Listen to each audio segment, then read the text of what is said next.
Welcome to 108 news Telugu bulletin. ముందుగా headlines. యువతిపై 23 మంది అత్యాచారం, స్పందించిన మోదీ. తిరుమల గోశాలలో 100కి పైగా ఆవుల మృతి, వైసీపీ విమర్శలు. నయాం కేసులో రంగంలోకి ఈడీ, అక్రమ ఆస్తులను కూడబెట్టినట్టు గుర్తించిన అధికారులు. Manchu Manoj sensational post, big స్క్రీన్లోకి దొంగప్ప రిలీజ్ అంటూ మంచు మనోజ్ సెటైర్లు. యూపీ వారణాసిలో 19 ఏళ్ల యువతిపై 23 మంది అత్యాచారానికి ఒడిగట్టిన ఘటనపై ప్రధాని మోదీ స్పందించారు.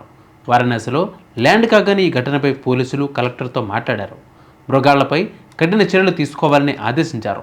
కాగా తనను కిడ్నాప్ చేసి 6 రోజుల పాటు హోటళ్లు, హుక్కా బార్లకు తీసుకువెళ్లి 23 మంది అత్యాచారం చేశారని ఆమె పోలీసులకు ఫిర్యాదు చేశారు. తిరుమల గోశాలలో దారుణమైన పరిస్థితులు ఉన్నాయని టీటీడీ మాజీ చైర్మన్, వైసీపీ నేత భూమన కరుణాకర్ రెడ్డి విమర్శించారు. సరైన నిర్వహణ లేకపోవడంతో 3 నెలల్లోనే 100కి పైగా ఆవులు మరణిస్తే ప్రభుత్వం రహస్యంగా ఉంచిందని ఆరోపించారు. ఇందుకు సంబంధించిన ఫోటోలను విడుదల చేశారు. అవి ఎందుకు చనిపోయాయో తెలుసుకునేందుకు పోస్టుమార్టం కూడా చేయలేదని మండిపడ్డారు. తిరుమల ప్రతిష్టను ప్రభుత్వం దెబ్బతీస్తోందన్నారు. క్షేత్రమైన తిరుమల తిరుపతి దేవస్థాన ఆధ్వర్యంలో నడుస్తున్న గోశాలలో అమ్మ కంటే కూడా అత్యంత పవిత్రంగా సకల దేవతల స్వరూపిణి అయినటువంటి గోమాతకి మహాపాతకం గోశాలలో జరుగుతున్నది. ఎంత దారుణమైనటువంటి పరిస్థితి దాపురించింది అంటే,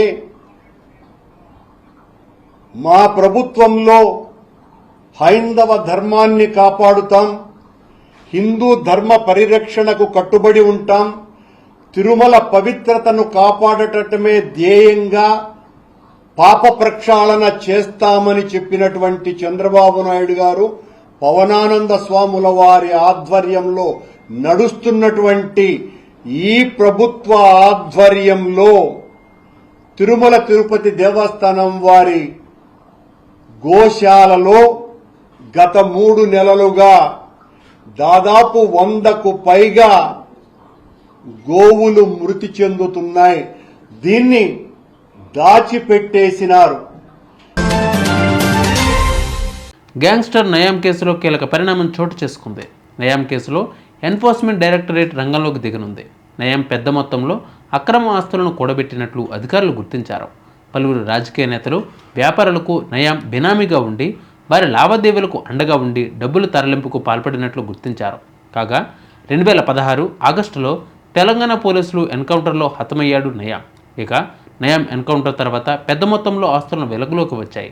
నయాంతో పాటు అతడి భార్య పిల్లలు, బావమరిది, బినామీల పేరుతో పెద్ద ఎత్తున ఆస్తులను గుర్తించారు. ఈ నేపథ్యంలో ఈడీ అధికారులు నయాంపై మనీ లాండరింగ్ కేసు నమోదు చేశారు. తాజాగా ఈడీ చర్యలు ప్రారంభించింది. మంచు కుటుంబంలో వివాదం రోజురోజుకు ముదిరిపోతోంది. తాజాగా మంచు మోహన్ బాబు, విష్ణు నటించిన కన్నప్ప సినిమాపై మనోజ్ సెటైర్లు వేశారు. The legend of Dongappa June 27న థియేటర్లోకి రిలీజ్ కానుంది అంటూ, ఇంతకీ విడుదల జూలై 17న లేక జూన్ 27వ తేదీన 100 కోట్లు ప్లస్ బడ్జెట్, ఇందులో 80% విస్మిత్ కమిషన్తో పాటు మూవీ పీఆర్ ప్లానింగ్ కేకా అంటూ ట్వీట్ చేశారు మంచు మనోజ్. సరిగ్గా బిబాల్ బులెటిన్ అప్డేట్స్. మరిన్ని అప్డేట్స్ కోసం మా ఛానల్ 108 TV 24/7ని ఫాలో అవ్వండి. నమస్తే.